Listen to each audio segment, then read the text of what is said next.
Salam sejahtera untukmu, para pencari kehendak Tuhan. Salam jumpa kembali dalam Renungan Harian Katolik. Kita sudah selayaknya bersyukur kepada Allah karena gereja kita dianugerahi dengan para penulis Injil yang berkualitas.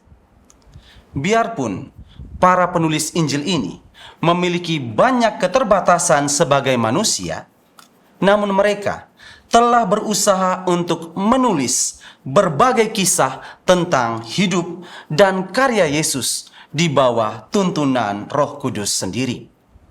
Mereka berbuat seperti itu karena mereka ingin agar kita pun mengimani Yesus. Yesus bukanlah seorang tokoh yang hanya hidup di masa lalu, tetapi Dia adalah Allah yang hidup di segala lintasan waktu. Kehadiran Yesus tidak cuma terbatas di suatu tempat saja, melainkan Ia mampu melampaui semua ruang. Maka Yesus adalah Allah yang senantiasa aktual untuk mengantar manusia kepada keselamatan.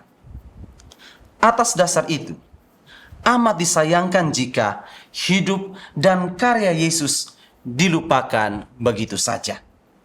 Sekali lagi, perlu saya katakan bahwa kita harus bersyukur atas inisiatif baik dari para penulis Injil ini. Para pencari kehendak Tuhan, hari ini kita diajak untuk memperingati keteladanan hidup dari Santo Markus, seorang penulis Injil. Catatan tentang riwayat hidupnya mengetengahkan bahwa ia bukan seorang rasul Yesus.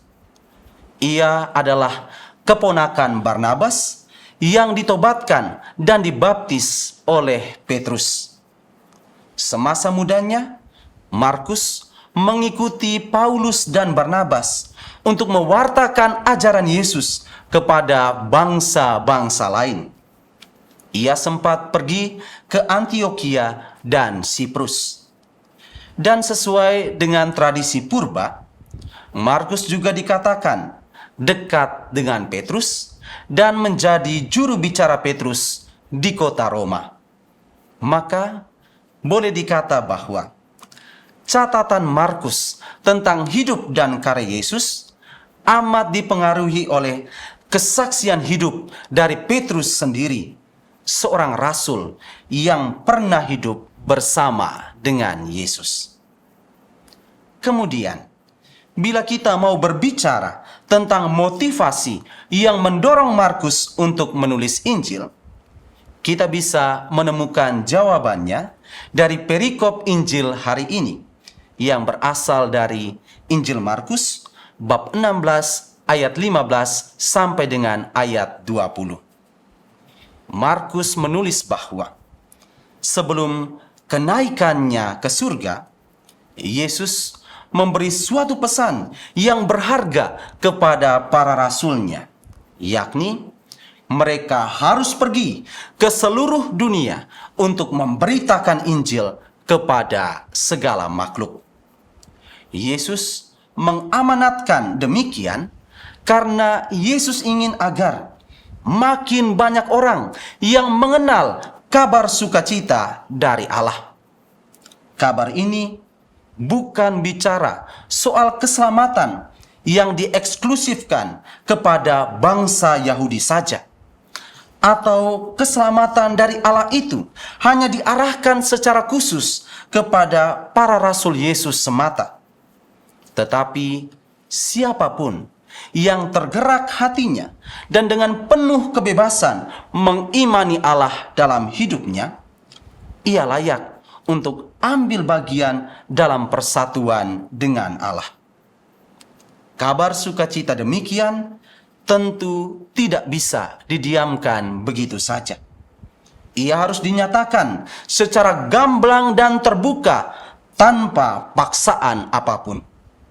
Sehingga didorong oleh amanat Yesus inilah Markus menulis Injilnya. Ia sadar bahwa perintah Yesus ini juga tertuju kepada dirinya, betapapun ia bukan seorang rasul Yesus. Dengan demikian, Markus berani mengerahkan semua kemampuan terbaiknya untuk mewartakan Injil, karena ia pun percaya bahwa selain amanat, janji penyertaan Yesus kepada siapapun yang menyebarluaskan Injil juga tidak boleh diremehkan. Yesus berkata bahwa ia akan meneguhkan karya pewartaan itu dengan tanda-tanda yang bisa mengatasi cobaan, menyingkirkan bahaya, dan menyalurkan rahmat.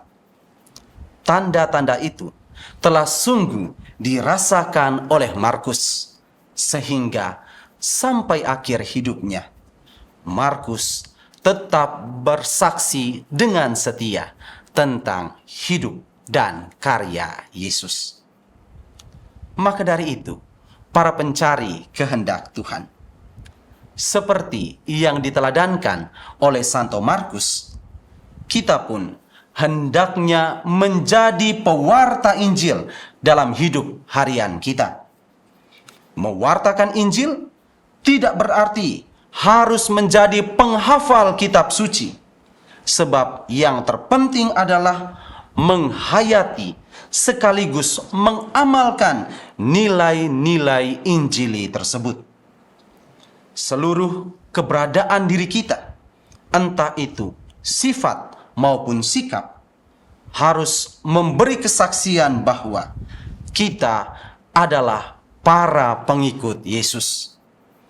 Pengikut Yesus adalah orang yang mau berbagi sukacita dengan sesamanya, karena mereka sadar bahwa tidak ada rahmat yang egoistis.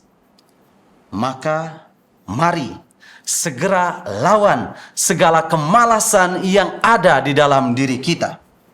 Jadilah orang yang aktif untuk melayani, karena mager itu bukan ciri pengikut Yesus. Tuhan memberkati kita sekalian.